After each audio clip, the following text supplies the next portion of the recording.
Food corporation of India अनाज को सुरक्षित रखने के लिए 20,000 करोड़ रुपए का हब एंड स्पोक प्रोजेक्ट लेकर आया है, जिसके अंतर्गत साइलो बनाए जाएंगे और उसमें अनाज रखा जाएगा। शुरू में इस टेंडर में 20,000 करोड़ के एफसीआई प्रोजेक्ट में बड़ा विवाद, अडानी को लेकर कांग्रेस का गंभीर आरोप। भारतीय राजनीति में एक बार फिर अडानी समूह और सरकारी नीतियों को लेकर बड़ा विवाद खड़ा हो गया है।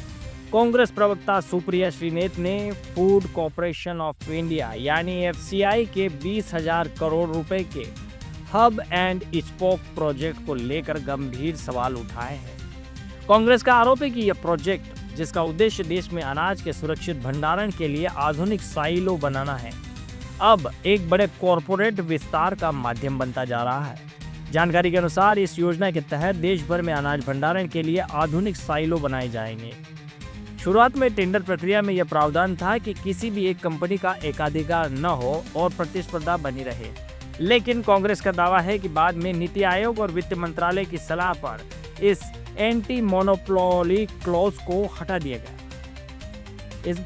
इसके बाद जब टेंडर जारी किए गए तो 134 साइलों में से 110 साइलों के टेंडर कथित रूप से अडानी एग्री लॉजिस्टिक्स और लीप इंडिया को मिले।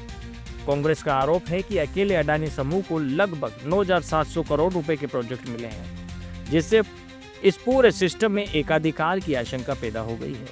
सुप्रिया श्रीनेत ने इसे बैकडोर एंट्री करार देते हुए यह किसानों और अनाज भंडारण प्रणाली से जुड़ा मुद्दा है, जहां पारदर्शिता और प्रतिस्पर्धा बेहद जरूरी है। उनका कहना है कि इस परियोजना के तहत 30 साल तक अनाज के भंडारण और परिवहन का संचालन किया जाएगा, जिससे निजी कंपनियों की भूमिका काफी बढ़ जाएगी। वहीं सरकार या संबंधित एजेंसियों की ओर से इस पूरे मामले पर कोई विस्तृत आधिकारिक प्रतिक्रिया सामने नहीं आई है। यह मामला अब राजनीतिक बहस का केंद्र बन गया है। जब एक तरफा कांग्रेस सवाल उठाती है, वहीं दूसरी तरफ इसे देश के बुनियादी ढांचे के आधुनिकीकरण से जोड़ दिया जाता है। फूड कॉर्पोरेशन ऑफ इंडिया अनाज को सुरक्षित रखने के लिए 20,000 करोड़ रुपए का हब एंड स्पोक प्रोजेक्ट लेकर आया है, जिसके अंतर्गत साइलो बनाए जाएंगे और उसमें अनाज रखा जाएगा। शुरू में इस टेंडर में एंटी मोनोपोली क्लॉज था, जिससे कि किसी भी एक कंपनी का पूरा कब्जा ना हो जाए इस काम पर।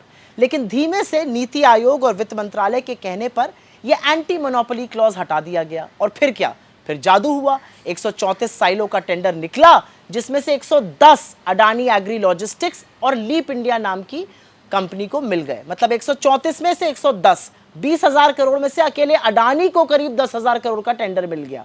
अडानी इन साइलों में अनाज रखने के लिए, उसके ट्रांसपोर्ट, उसके आवागमन के लिए सरकार से पैसे लेंगे और ये 30 साल तक की गारंटीड इनकम है।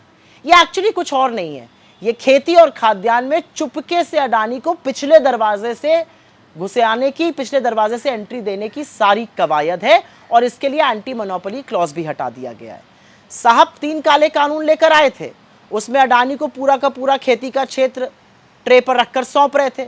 किसानों ने प्रदर्शन किया, प्रोटेस्ट किया, घुटने टेकने पड़े बीजेपी को, नाक रगड़कर मोदी जी को कानून वापस लेना पड़ा था। और अब इसीलिए चुपके से उनको एंट्री दी जा रही है पिछले दरवाजे से एंटी मोनोपोली क्लॉज हटाकर, जिससे कि एफसीआई का अधिकांश काम जो है वो अडानी के हाथ आ जाए। ये कुछ और नहीं है, ये अडानी को खेती के क्षेत्र की चाबी देने के बराबर है। किसान, खेतिहर मजदूर, सचेत हो जाइए।